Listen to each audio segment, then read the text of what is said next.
شاہ تار پر ہر آن رحمت کی نظر رکھنا، کرے دن رات یہ سنت کی خدمت یا رسول اللہ۔ الحمدللہ رب العالمین والصلاة والسلام على سید المرسلین، اما بعد فاعوذ باللہ من الشیطان الرجیم، بسم اللہ الرحمن الرحیم۔ الصلاة والسلام علیک یا رسول اللہ وعلى آلک واصحابک یا حبیب اللہ۔ الصلاة والسلام علیک یا نبی اللہ وعلى آلک واصحابک یا نور اللہ۔ میٹھے میٹھے اسلامی بھائیوں اور اسلامی بہنوں، الحمدللہ عز و جل خالق کائنات جل جلالہ کی زمین پر عشق رسول صلی اللہ تعالی علیہ وآلہ وسلم کا مدنی جام تقسیم کرنے والے ایسے مرد کامل اب بھی موجود ہیں جو فیشن کی آفت میں گرفتار لوگوں کو پیارے مصطفیٰ صلی اللہ تعالی علیہ وآلہ وسلم کی سنت کریمہ کا اسیر بنانے کے خواہاں ہیں۔ یہ اللہ عز و جل کا خاص کرم ہے کہ اس نے ہمیں اس پرفتن دور میں تبلیغ قرآن و سنت کی عالمگیر غیر سیاسی تحریک، دعوت اسلامی کا مدنی ماحول اور شیخ طریقت امیر اہل سنت ابو بلال حضرت علامہ مولانا محمد الیاس عطار قادری رضوی دامت برکاتہم العالیہ جیسے ولی کامل کی صحبت باثر سے نوازا۔ یقیناً امیر اہل سنت دامت برکاتہم العالیہ ان عظیم ہستیوں میں سے ایک ہیں جن کی مخلصانہ جد و جہد کی برکت سے ہزاروں نہیں بلکہ لاکھوں مسلمان بالخصوص نوجوان برائیوں سے تائب ہو کے نیکیوں کی راہ پر گامزن ہو چکے ہیں۔ الحمدللہ عز و جل بلا مبالغہ امیر اہل سنت دامت برکاتہم العالیہ نے اپنے سنتوں پر بیانات کے ذریعے لاکھوں مسلمانوں کے دلوں میں مدنی انقلاب برپا کر دیا۔ الحمدللہ عز و جل مکتبۃ المدینہ ان بیانات کو آپ تک پہنچانے کی سعادت حاصل کر رہا ہے، لہذا تمام اسلامی بھائی اور اسلامی بہنیں اس بیان کو توجہ کے ساتھ سماعت فرمائیں۔ الحمدللہ رب العالمین والصلاة والسلام علی سید المرسلین، اما بعد فاعوذ باللہ من الشیطان الرجیم، بسم اللہ الرحمن الرحیم۔ الصلاة والسلام علیک یا رسول اللہ وعلى آلك وأصحابك يا حبيب الله۔ الصلاة والسلام عليك يا نبي الله وعلى آلك وأصحابك يا نور الله۔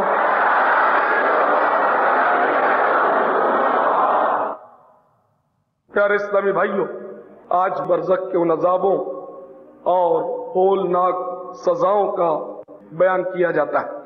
پیارے آقا مدنی مصطفیٰ صلی اللہ تعالی علیہ وسلم نے ایک روز نماز فجر کے بعد صحابہ کرام سے ارشاد فرمایا کہ میں نے آج ایک خواب دیکھا ہے اور وہ سچ ہے، تم اسے خوب اچھی طرح سمجھ لو۔ اس حدیث کو شرح الصدور میں حضرت علامہ جلال الدین سیوطی رحمت اللہ تعالی علیہ نے نقل کیا ہے۔ چنانچہ آپ صلی اللہ تعالی علیہ وسلم ارشاد فرماتے ہیں کہ آج رات کو ایک آنے والا میرے پاس آیا اور میرا ہاتھ پکڑ کر ایک لمبے چوڑے پہاڑ کے پاس لے آیا اور اس نے مجھ سے کہا کہ اس پر چڑھیے۔ میں نے کہا کہ میرے بس کی بات نہیں۔ اس پر اس نے عرض کیا آپ چڑھیے تو میں سہل کر دوں گا۔ پھر میں اس پر چڑھنے لگا یہاں تک کہ ہم پہاڑ کے درمیانی حصے پر پہنچ گئے۔ ہمارے آقا صلی اللہ تعالی علیہ وسلم اس کے ساتھ درمیانی حصے پر پہنچ گئے اور وہاں کچھ ہولناک مناظر دیکھے۔ آپ فرماتے ہیں کہ میں نے کچھ مرد اور عورتوں کو دیکھا کہ جن کے منہ چیر دیے گئے تھے۔ دریافت کرنے پر معلوم ہوا کہ یہ وہ لوگ ہیں جو کہتے تھے اس پر عمل نہیں کرتے تھے۔ حضور سید عالم صلی اللہ تعالی علیہ وسلم نے مزید ارشاد فرمایا کہ پھر میں نے کچھ لوگ دیکھے جو بہت ہی بدصورت اور بد لباس اور بے حد بدبودار تھے. دریافت کرنے پر معلوم ہوا کہ یہ زانی اور زانیہ عورتیں ہیں.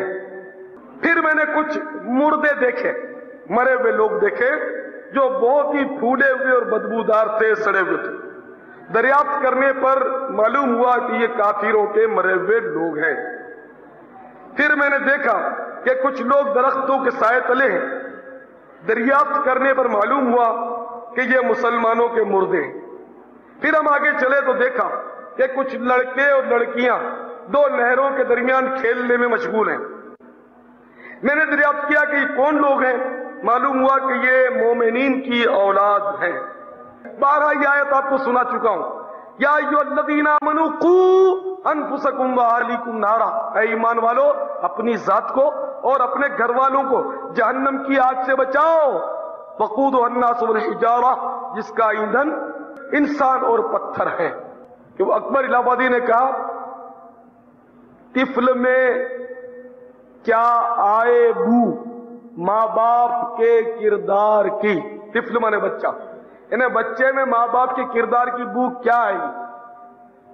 طفل میں کیا آئے بو ماں باپ کے کردار کی. دودھ تو ڈبے کا ہے اور تعلیم ہے سرکار کی. یعنی دودھ جو ہے وہ مطلب ڈبے کا بچہ پیتا ہے تو ماں باپ کے کردار کی بو تو اس میں آئے گی نہیں، اور ڈبے میں جس کا دودھ ہے اس کا ہی کردار آئے گا، پھر جانور جیسا ہی بچہ بنے گا. اور آپ کو پتا ہے آج کل تو بچے جانور جیسے ہی ہوتے ہیں. گانے باجے کسی کے گھر میں بج رہے ہوتے ہیں اور معاذ اللہ بچے یہاں مٹکا رہے ہوتے ہیں اپنے مطلب گلیوں میں، پتہ نہیں کیا کیا کر رہے ہوتے ہیں. آج ہر بچہ بدتمیز ہوتا ہے جنرلی، مطلب عام طور پہ گالی گلوچ، دوسرا تیسرا بدتمیزی بد اخلاقی. ہر بچہ اپنی ماں باپ کو آج ستا رہا ہے. چھوٹا بچہ ہوتا ہے، ضدی ہوتا ہے، شریر ہوتا ہے، پتہ نہیں کیا کیا ہوتا ہے. اتنا ضرور عرض کروں گا اس کو اپنے طور پر دین کی تعلیم ضرور دیں، قرآن کی تعلیم ضرور دیں، اور اس کے مطلب اندر کوٹ کوٹ کر سنتوں کی محبت بھرتے رہیں. آج مطلب A B C D E F G H یہ تو سب کو یاد ہے، پورے مطلب الفابیٹس جو ہیں انگلش کے یاد ہیں، لیکن عربی کے الف با تا ثا جیم ہا خا یہ شاید ہی کسی کو یاد. آج پوئم پوئٹری یہ تو انگلش میں رٹی ہوئی بچوں کو آپ کو ملے گی، لیکن اگر بچے کو پوچھو کہ بیٹا تیسرا کلمہ سنا تو یہ نہیں آتا. ایمان مفصل، ایمان مجمل، تو یہ بچے کو کیا آئے گا، اس کے باپ کو بھی نہیں آتا. تو آپ نے بھی شاید ہو سکتا ہے کہ پہلی بار ہی سنو کہ یہ کیا ہوتا ہے ایمان مفصل ایمان مجمل. بچے کو انگلش کے تمام قواعد یاد ہوں گے، الجبرا آتا ہے، جیومیٹری آتا ہے، میتھمیٹکس یہ سب آتے ہیں، مگر نماز کے فرض کتنے ہوتے ہیں نماز میں فرض بھائی؟ تو بچے کو کیا پوچھے، اس کے ابا کو بھی نہیں آتا. نماز میں فرض کتنے ہوتے یہ تو ابا کو بھی نہیں آتے. اس کو پورے پورے لیسن رٹے ہوئے ہوتے ہیں بچے کو، انگلش کے لیسن پورے رٹے ہوئے ہوتے ہیں. جنازے کی دعا تو ابا دادا جان کو بھی یاد نہیں تھی. تو کیا مطلب جب پورے خاندان میں کسی کو جنازے کی دعا یاد نہیں تو مجھے کیا آئے گی؟ بچے نے یہی جواب دینا. یعنی مقصد عرض کرنے کا یہ کہ میرے بھائیوں، آج ہماری اپنی تربیت یہ ہے کہ بچہ ہمارا دین سے دور ہو رہا ہے. وہ اس لیے ہو رہا ہے کہ ہم خود اپنے بچے کو دین سے دور کر رہے ہیں. اپنے پھول جیسے نازک بچے کو پیار کرنے والوں یہ یاد رکھو کہ اس پیارے پیارے دودھ جیسے بچے کو آپ پیار تو بہت کرتے ہو، لیکن اس بچے کو اپنے ہاتھوں تیار کر کے آپ جہنم کا ایندھن بنا رہے ہو. آپ کو قرآن نے حکم دیا ہے، اپنے گھر کی بات نہیں کرتا، قرآن نے حکم دیا ہے. 12 یہ آیت آپ کو سنا چکا ہوں. یا ایھا الذین آمنوا قوا انفسکم واہلیکم نارا، اے ایمان والو اپنی ذات کو اور اپنے گھر والوں کو جہنم کی آگ سے بچاؤ. وقودھا الناس والحجارہ، جس کا ایندھن انسان اور پتھر ہے. یہ 12 بتایا گیا. اس بچے کو پیار کرتے وقت یہ سوچتے ہو کہ بچہ میرا بچہ بڑا ہو کر انجینئر بنے گا، ڈاکٹر بنے گا. اے کاش کوئی ایسی ماں بھی ہوتی جو اپنے لال کو سینے سے لگا کر یہ دعا دیتی ہے، بچے میرے بیٹے کاش تو اللہ کی راہ میں قربان ہوتا۔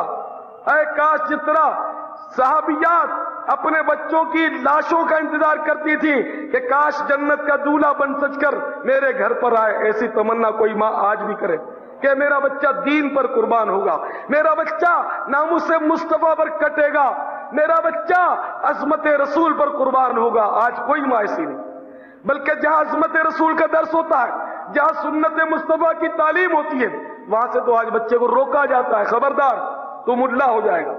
یعنی عظمت رسول کی تعلیم اور سنت مصطفیٰ کا درس آج بندے کو ملا بنا رہا ہے۔ اس لیے ماں باپ نہیں چاہتے کہ میرا بندہ ملا بن کر جنت میں چلا جائے، بلکہ ماں باپ یہ چاہتے ہیں میرا بچہ اپ ٹو ڈیٹ ہو اور سیدھا جہنم میں جائے، مڑ کر بھی نہ دیکھے۔ معاذ اللہ معاذ اللہ معاذ اللہ۔ تو میرے بھائیوں، اے بال بچے والوں، تم یہ جائے میرے بچے کو پاؤں میں کانٹا بھی نہ چبھے، لیکن اس دودھ جیسے پیارے پیارے بچے کو جہنم کے لیے آخر ماڈرن بنا کر کیوں تیار کر رہے ہیں؟ خدا را سوچو، اپنے حال پر بھی رحم کرو، اپنی شفقت کا بھی بھرم رکھو۔ یہ تمہاری شفقت اولاد پر نہیں، خدا کی قسم یہ تمہارا ظلم ہے اگر بچے کو دین سے دور رکھ رہے ہو ارادتاً، جان بوجھ کر۔ جو اپنے بچے کو دین سے دور رکھتا ہے، جو اپنے بچے کو دینی اجتماعات سے دور رکھتا ہے، جو اپنے بچے کو داڑھی مبارک سے، امام شریف سے اور سنتوں سے روکتا ہے، خدا کی قسم وہ شفقت نہیں کر رہا، وہ اس بچے پر ظلم کر رہا ہے، اس کا نام ظالموں میں لکھا جائے گا۔ اور جو اپنے بچوں کو دین سے ارادتاً روکتے ہیں، اجتماعوں سے روکتے ہیں، سنتوں سے روکتے ہیں، نیند میں داڑھی کاٹ دیتے ہیں، ان ماں باپ کا قیامت کے دن کیا انجام؟ ایک دو چار سانپ تھوڑی ہوں گے، پھر بچھو بھی ہوں گے، پھر آگ بھی ہوگی، پھر آگ کے ہتھوڑے بھی ہوں گے کہ اپنے بچوں کو تم تو دین سے دور رہے، اپنی اولاد کو دین سے کیوں دور رکھا؟ میرے بھائیوں، توبہ کرو، خود بھی اسلام کے زرین اصولوں کو اپناؤ اور اپنی اولاد کو بھی اس راہ پر گامزن کرنے کی کوشش کرو۔ حضور سید عالم صلی اللہ تعالی علیہ وسلم نے مزید ارشاد فرمایا، پھر میں نے حسین چہرے، عمدہ کپڑے اور بہترین خوشبو والے لوگ دیکھے۔ میں نے پوچھا یہ کون ہیں؟ معلوم ہوا یہ صدیقین، شہداء اور صالحین ہیں۔ تو نیک لوگوں کو میرے آقا صلی اللہ تعالی علیہ وسلم نے اچھی صورت میں ملاحظہ فرمایا۔ مزید بخاری شریف اور بہقی شریف کے حوالے سے علامہ سیوطی رحمۃ اللہ نے نقل کیا ہے کہ حضرت سمورہ بن جندب رضی اللہ تعالیٰ عنہ روایت کرتے ہیں، کرام علیہم الرضوان سے بسا اوقات دریافت کرتے، کیا تم میں کسی نے آج خواب دیکھا ہے؟ تو ایک روز آپ صلی اللہ تعالی علیہ وسلم نے فرمایا، آج رات میرے پاس دو شخص آئے اور انہوں نے مجھ سے کہا کہ ہمارے ساتھ چلو۔ میں ان کے ساتھ ہو لیا، وہ مجھ کو ارض مقدسہ یعنی بیت المقدس میں لے آئے اور ہم نے دیکھا کہ ایک شخص لیٹا ہے اور اس کے سرانے ایک شخص پتھر اٹھائے کھڑا ہے اور پے در پے پتھروں سے اس کے سر کو کچل رہا ہے۔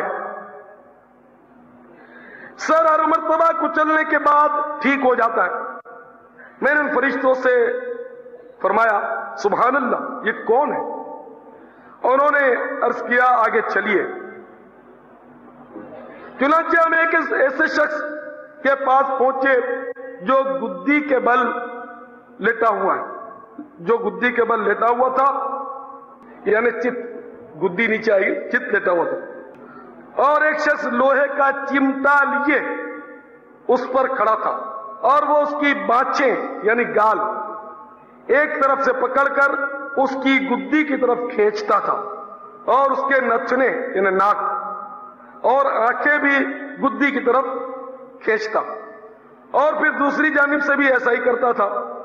ابھی ایک جانب سے وہ چیر پھاڑ کا کام مکمل نہ کر پاتا تھا کہ دوسری طرف ٹھیک ہو جاتی، پھر وہ اسی کام میں لگ جاتا، یعنی ابھی ایک جانب سے وہ اپنا کام مکمل کر پاتا تھا کہ دوسری طرف ٹھیک ہو جاتی تھی، پھر وہ اسی کام میں لگ جاتا۔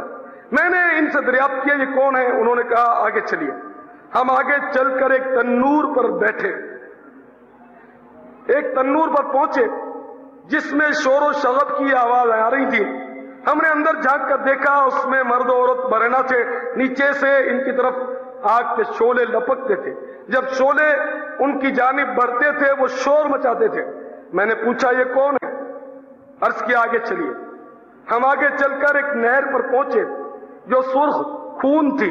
نہر میں ایک آدمی تیر رہا تھا اور کنارے پر بہت سے پتھر لیے ایک آدمی کھڑا تھا. یہ تیرنے والا شخص اس کنارے والے شخص کے سامنے آ کر منہ پھاڑتا تھا تو یہ اس کے منہ میں ایک پتھر ڈال دیتا تھا.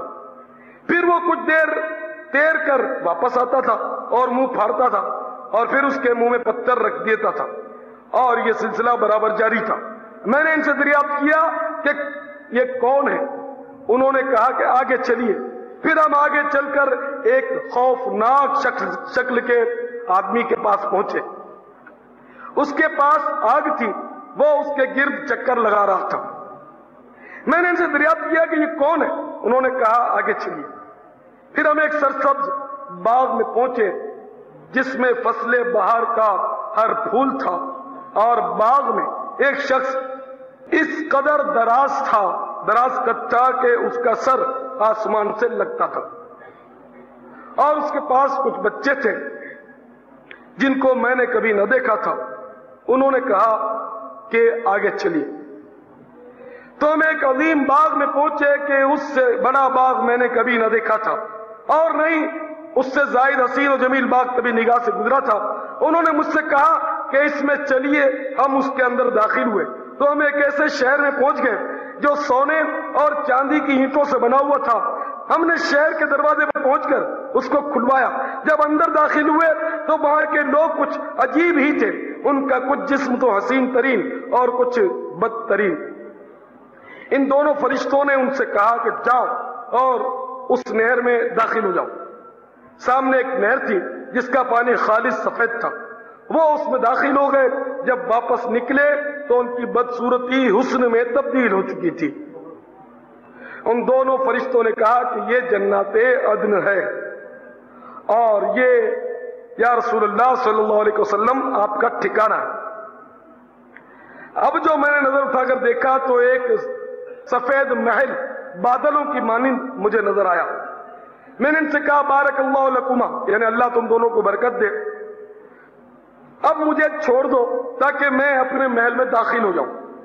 تو انہوں نے عرض کیا یا رسول اللہ صلی اللہ علیہ وسلم آپ اس میں داخل تو ہوں گے لیکن ابھی نہیں. میں نے ان سے فرمایا کہ وہ تمام چیزیں جو رات دیکھی تھی ان کی تشریح کرو. تو انہوں نے مجھے بتایا کہ پہلا شخص جو آپ نے دیکھا تھا یعنی وہ شخص کہ جس کا سر بھاری پتھر سے بار بار کچلا جا رہا تھا، بار بار وہ کچلا جاتا تھا اور صحیح ہو جاتا تھا. وہ شخص جو آپ نے دیکھا یہ وہ شخص تھا کہ جو قرآن پڑھ کر چھوڑ دیا کرتا تھا اور فرض نمازوں کے وقت سو جانے کا عادی تھا.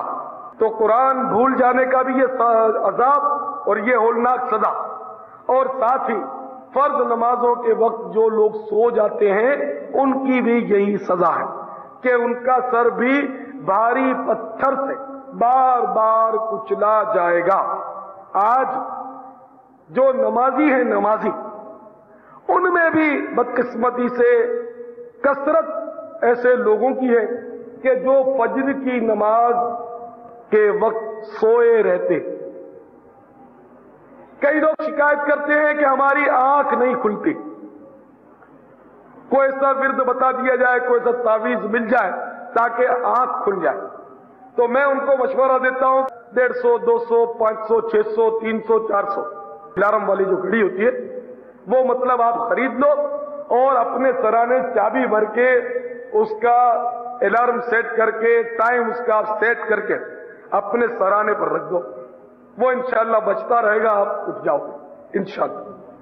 اب تو الیکٹرونکس گھڑیاں نکلی ہیں اور یہ ایسی ضدی ہوتی ہیں کہ جب تک آپ جاگ کر اس گھڑی کو بند نہیں کرو گے وہ چلاتی رہے گی، آپ کو جگاتی رہے گی. لیکن اب یہ خرچہ کرے کون؟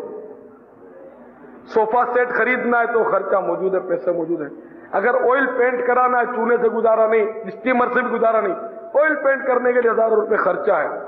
اگر black and white T V ہے اور رنگین ٹی وی خریدنا ہے تو دو چار ہزار روپے مزید خرچہ کرنے کے لیے رنگین ٹی وی لینے کے لیے پیسہ ہے, لیکن 500-400 روپے کا الارم خریدنے کا کسی کے پاس پیسہ نہیں.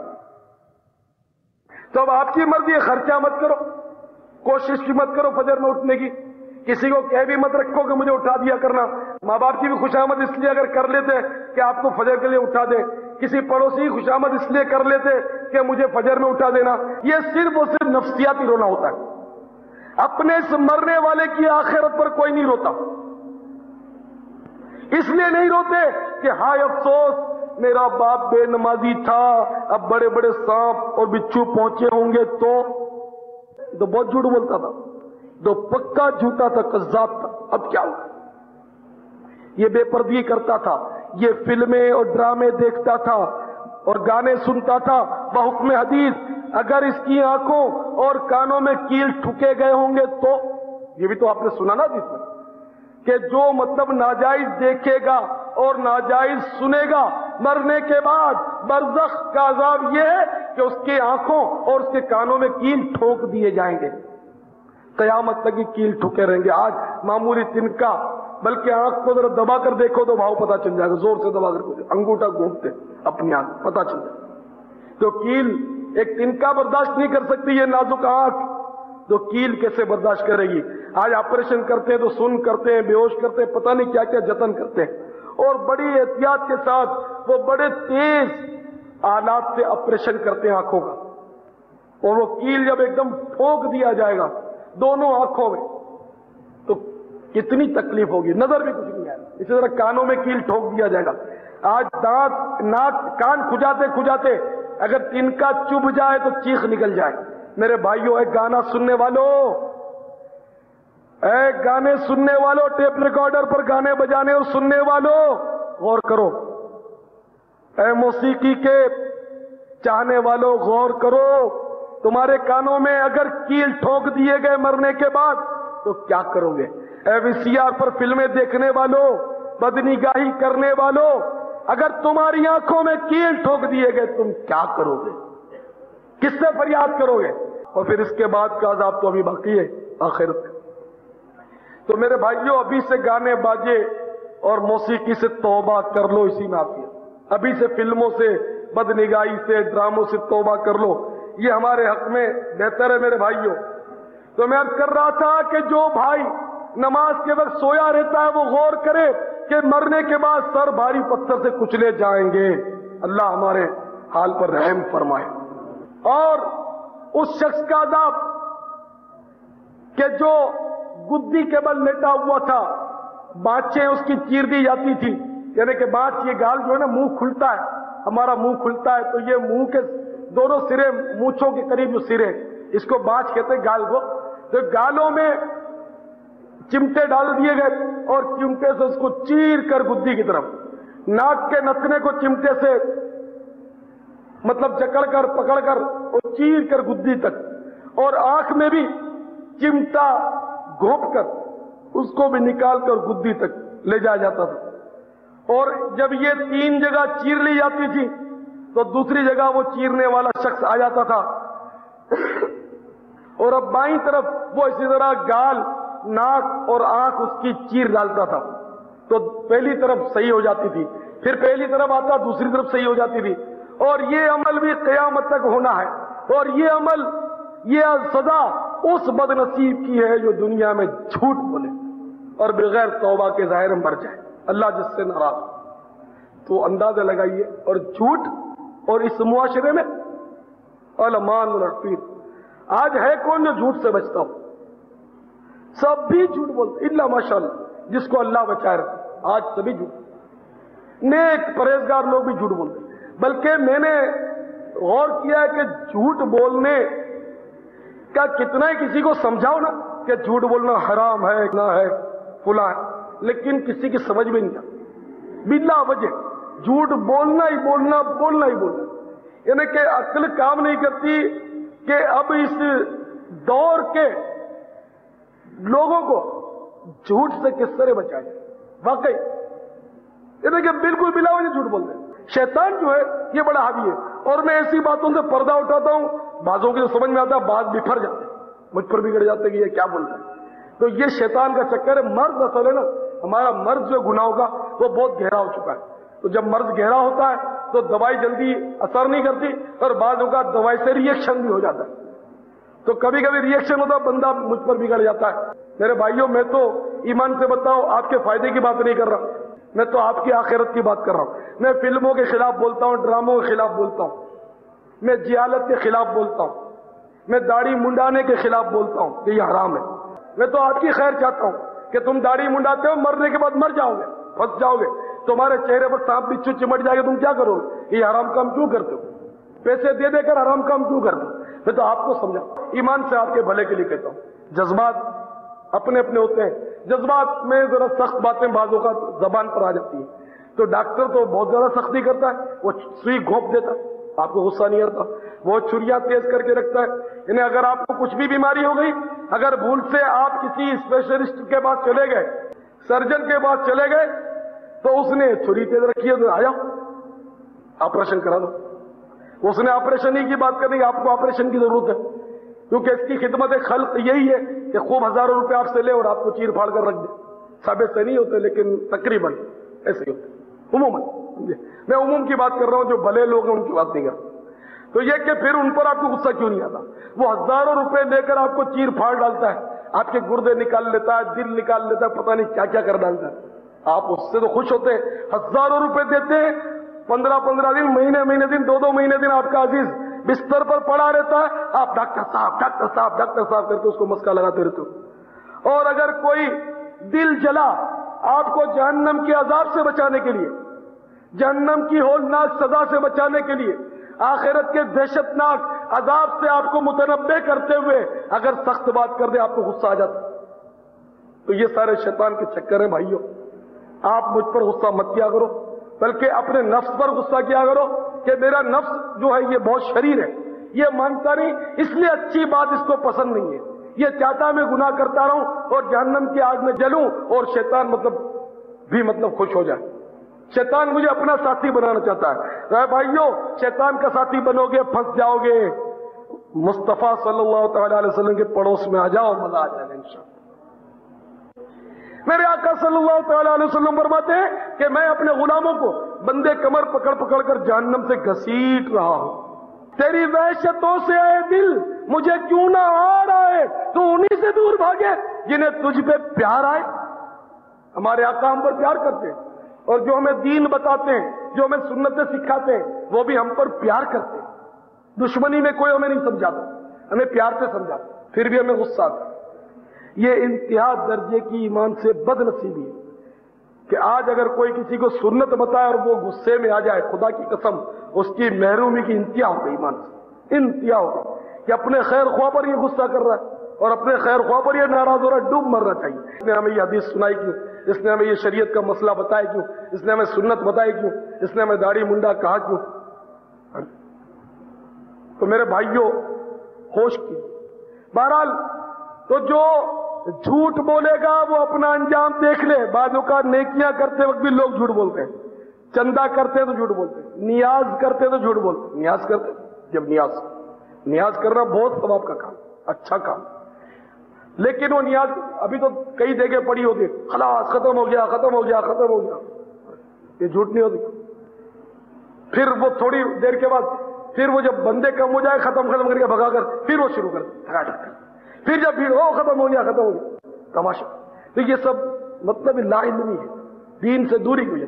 نیاز ایک امر مستحب تھا, اچھا کام تھا, ثواب کا کام تھا. اس کے کرنے میں تو وہ کتنا جھوٹ بولتا, پھر چندہ کرنے میں کتنا جھوٹ بولتے, کیا کیا پتہ نہیں لوگ بولتے, کیا کیا بولتے. تو بڑا تعجب ہوتا ہے کہ آخر اللہ کی رضا حاصل کرنے کے لیے اتنا جھوٹ ہم کیوں بولتے ہیں. دیکھو نیک کام کرنے والے جتنے بھی ہیں تقریباً نمائش کرتے ہیں, ریاکاری کرتے ہیں. اچھا خاصا دین کا جلسہ کیا میں نے, اب میں نے یہ الحمدللہ بیان کیا آپ کے سامنے, اور اتنا بڑا اجتماع, وہ دیوار تک مجھے لوگ نظر آ رہے ہیں الحمدللہ. یہ مستحب کام ہے جو اس وقت ہم کر رہے ہیں, ایک اچھا کام ہے, نیک کام ہے. اس کے لیے حرام کام جو ریاکاری اور حرام بالکل جس سے ہمارے آقا نے منع فرمایا, حرام از حرام, حرام تو حرام ہے. اللہ تعالیٰ ہم کو بچنے کی توفیق دے. ہم دعوت اسلامی والے جو ہے نا، ہماری بنیاد جو ہے وہ شہرت اور تشہیر نہیں ہے، بلکہ شہرت کی طمع اور لالچ یہ حقیقت میں ہلاکت ہے. کوئی چاہے کہ میں مشہور ہو جاؤں، میرا نام ہو جائے، 4 آدمی مجھے پہچاننے لگے، تو یہ ہلاکت ہی ہلاکت. تو میرے بھائیوں، شہرت کے بجائے اللہ تعالیٰ کی بارگاہ عظمت میں اپنی مقبولیت کی درخواست کیا کریں. اللہ کرے کہ ہمیں یہ آ جائے. دوبارہ لے کے جھوٹ سے بچا کریں. اللہ تعالیٰ آپ کو بھی، آپ کے صدقے میں مجھے بھی جھوٹ سے حقیقی معنوں میں نفرت کی توفیق عطا فرمائے. یاد رکھیے کہ مذاق میں بھی جھوٹ بولنے کی اجازت نہیں ہے. مذاق میں مذاق میں تو سبھی جھوٹ بولتے ہیں. مذہبی لوگ بھی بولتے ہیں، بازاری لوگ بھی بولتے ہیں، نمازی بھی بولتے ہیں، بے نمازی بھی بولتے ہیں. مذاق میں بھی جھوٹ بولنے کی اجازت نہیں. ایک حدیث میں فرمایا کہ وہ ہلاک ہو، وہ برباد ہو، وہ تباہ ہو کہ جو دوسروں کو ہنسانے کے لیے جھوٹ بولے. تو باوجود رحمت للعالمین ہونے کے ہمارے آقا مدنی تاجدار صلی اللہ تعالی علیہ وسلم جھوٹ ہنسانے والے جو ہیں، جھوٹ بول کر لوگوں کو ہنساتے ہیں، ان کے لیے اتنی ہلاکت کی بددعا فرما رہے ہیں. تو آپ دیکھیے کہ آج ہر ایک اس میں مبتلا ہے. اللہ تعالیٰ جھوٹ سے بھی ہمیں بچائے. اللہ تعالیٰ ہم سب کو پیارے حبیب صلی اللہ تعالی علیہ وسلم کی سنت پر عمل کرنے کی توفیق عطا فرمائے. صلو علی الحبیب صلی اللہ تعالی علیہ. امیر اہل سنت دامت برکاتہم العالیہ کے والد بزرگوار حاجی عبد الرحمن قادری علیہ رحمت اللہ الہادی باشرع اور پرہیزگار آدمی تھے. اکثر نگاہیں نیچی رکھ کر چلا کرتے تھے. انہیں بہت سی احادیث زبانی یاد تھیں. دنیاوی مال و دولت جمع کرنے کا لالچ نہیں تھا. آپ علیہ رحمت اللہ الہادی سلسلہ عالیہ قادریہ میں بیعت تھے. امیر اہل سنت دامت برکاتہم العالیہ عالم شیر خوارگی ہی میں تھے کہ آپ کے والد محترم 1370 سن ہجری میں سفر حج پر روانہ ہوئے. ایام حج میں مینا میں سخت لو چلی، جس کی وجہ سے کئی حجاج کرام فوت ہو گئے. ان میں حاجی عبد الرحمن علیہ رحمت المنان بھی شامل تھے، جو مختصر علالت کے بعد 14 ذوالحجۃ الحرام 1370 سن ہجری کو اس دنیا سے رخصت ہو گئے. انا للہ و انا الیہ راجعون. طیبہ میں مر کے ٹھنڈے چلے جاؤ آنکھیں بند، سیدھی سڑک یہ شہر شفاعت نگر کی ہے. بابا یہ ارشاد فرمائیے کہ آپ کو بچپن میں خرچی کتنی ملے تھے؟ میں جب مدنی منا تھا تو مجھے 1 پیسہ ملتا تھا. 1 روپے میں 16 آنے ہوتے تھے. 1 آنے میں 4 پیسے. 1 روپے میں 16 آنے 16 آنے اور 1 آنے کے 4 پیسے. تو 1 روپے کے 64 پیسے ہوتے تھے. یہ اب 1 روپے کے 100 پیسے ہوئے، لیکن ہمارے اس دور میں بچپن میں 1 روپے کے 64 پیسے تھے. یہ یاد رکھیں نا مدنی منا. تو 1 پیسہ ملتا تھا، اور کبھی کبھار کہیں سے 1 پیسہ کسی دن مجھے حاصل ہو جاتا تو میں اس کو خرچ کرتا اور اپنی ماں سے کہتا کہ ماں اب پیسہ نہیں دینا، میرے کو پیسہ مل گیا ہے، میں نے میرے کو خرچی ہو گئی ہے میری. یعنی اتنی بھول پن تھا کہ 1 پیسہ ملا وہ بھی رکھ لیتا، امی سے بھی میں چھاپ لیتا جیسا آج کل بچے کرتے ہوں گے. تو اتنی چالاکی نہیں تھی. اچھا، پھر ہماری والدہ جو تھی انہوں نے بہرحال یہ ذہن دیا ہوا تھا کہ دیکھو بیٹا، دیکھو سونے کا ڈھیر بھی تم کو دکھائے نا تو اس کے ساتھ نہیں جانا کبھی، کوئی تمہیں کہیں اٹھا نہ جائے. تو یہ ڈراتی رہتی تھی. اس لیے میں اتنا محتاط تھا اس معاملے میں، ایسا ڈرتا تھا. اور کچھ قدرتی طور پر حیا بہت تھی میرے میں. حیا اور غیرت کا عالم یہ تھا کہ کبھی کوئی میرے کو پیسے دیتا نا تو میں پکڑتا نہیں، میں نہیں لوں گا. تو کیا یہ بچپن کی ان باتوں کو بھی کوئی انفرادیت میں لیا جائے گا یا کیا لیا جائے گا کہ آج کل بچوں کا یہ حساب کتاب نہیں ہے؟ بچوں کا ایسا ہی ہونا چاہیے، بولا بالا ہونا چاہیے. پیسوں کی ہرس نہیں، ٹافیوں کی، چاکلیٹ کی، گولیوں کی، ان چیزوں کی، کھلونوں کی ہرس نہیں ہونی چاہیے. اس طرح ماں باپ کو پریشانی ہوتی ہے، بیچارے اپنا پیٹ کا کریں تمہارے کھلانوں کا. بچہ کون بولے گا؟ مجھے بھی بچہ بولتے ہی تھے نا. سیدی اتارا سیدی اتارا سیدی اتارا سیدی اتارا سیدی اتارا سیدی اتارا بولو سیدی اطہارہ سیدی اطہارہ بولو سیدی اطہارہ سیدی اطہارہ مرشدی اطہارہ مرشدی اطہارہ سیدی اطہارہ سیدی اطہارہ سیدی اطہارہ سیدی اطہارہ زارد نام نشم حمد امام نشم زارد نام نشم حمد امام نشم زارد نام نشم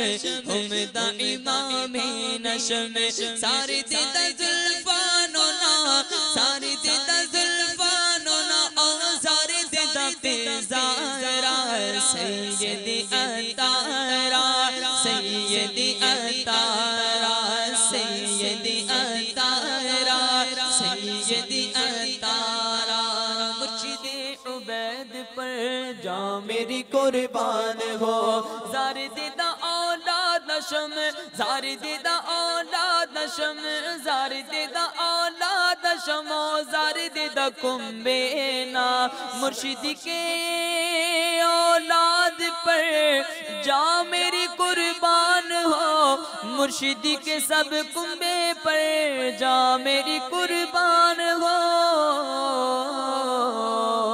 سیدی اطہارہ سیدی اطہارہ سیدی اطہارہ سیدی اطہارہ مرشد کے امام پر جا میری قربان ہو مرشد کے امام پر جا میری قربان ہو مرشد کے امام پر جا میری قربان ہو مرشد کے امام پر جا میری قربان ہو زار دیدہ زلفاننا زار دیدہ امامنا زار دیدہ زلفاننا زار دیدہ پیزار نشم زار دیدہ رخسار نشم زار دیدہ رخسار نشم زار دیدہ کردارہ سیدی اطہارہ سیدی اطہارہ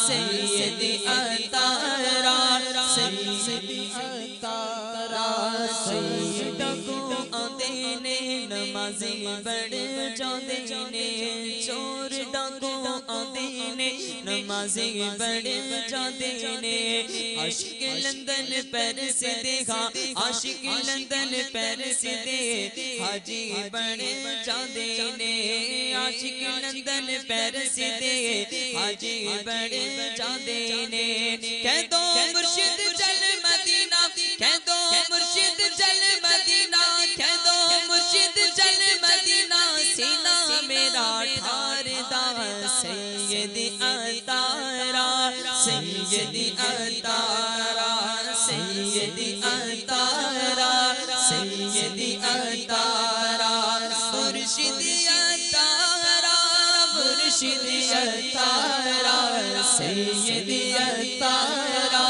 سیدی اطہارہ سیدی اطہارہ سیدی اطہارہ تیرا کرم ہے ذات باری اطہاری ہو اطہاری تیرا کرم ہے ذات باری اطہاری ہو اطہاری میں اطہاری ہو اطہاری نسبت کتنی ہے پیاری پیاری نسبت کتنی ہے پیاری پیاری اطہاری ہو اطہاری میں اطہاری ہو اطہاری میں گھسی آئی میں گم رسمی میں گھسی آئی میں گم رسمی قادری میں قادری سیدی اطہارہ سیدی اطہارہ سیدی اطہارہ سیدی اطہارہ مرشدی اطہارہ مرشدی اطہارہ سیدی اطہارہ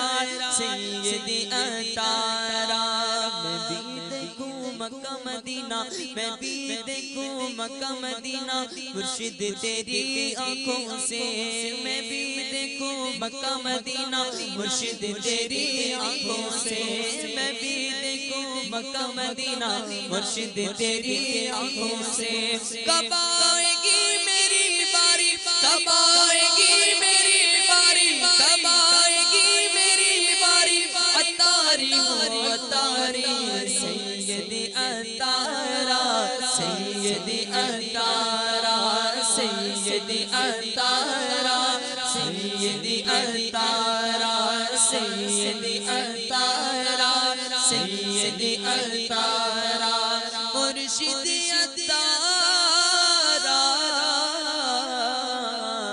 مرشد عطارہ.